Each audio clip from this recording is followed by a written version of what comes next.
राधे राधे। अगर सिर्फ दांत होने से मांस खाना सही हो जाता ना, तो फिर इंसान और जानवर में कोई फर्क ही नहीं बचता। हर बार एक ही बात कहते हो आप लोग, फूड साइकिल है, अगर हम नहीं खाएंगे तो कौन खाएगा। ऐसे कुछ कमेंट्स मैंने अपनी पुरानी एक वीडियो में देखा, देख के बहुत पीड़ा हुई। तो सुनो, भगवान ने तुम्हें सिर्फ पेट नहीं दिया है, बुद्धि भी दी है, करुणा भी दी है, समझ भी दी है। शेर किसी को मारता है क्योंकि उसके पास खेत नहीं है, रसोई नहीं है, चूल्हा नहीं है और विकल्प नहीं है।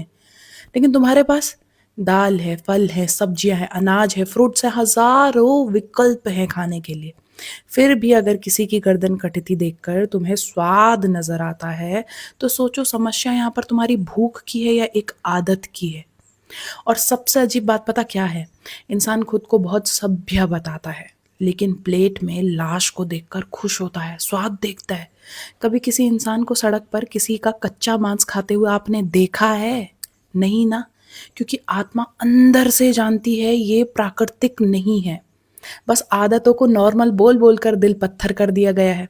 और जो लोग भगवान के नाम पर बलि देते हैं, उनसे मुझे एक सवाल है, कौन सा भगवान अपनी बनाई हुई जान की गर्दन कटते देखकर खुश होता है?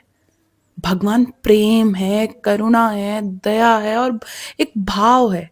जहाँ चीखे हो, जहाँ खून हो, जहाँ डर हो, वहां भगवान कभी होते ही नहीं है।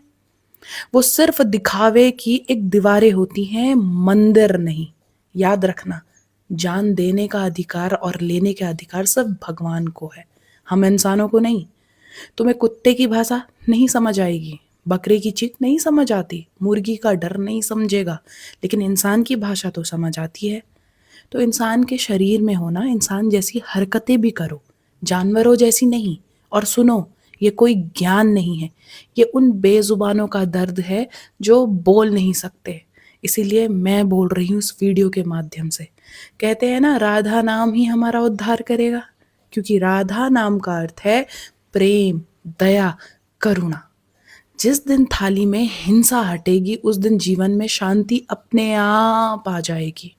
अगर दिल में इतनी सी भी, थोड़ी सी भी दया बची है, तो आज से कोशिश करना शुरू करिए राधा राधा करने की और बेजुबान की तरफ अपनी नजरों को बदलने की।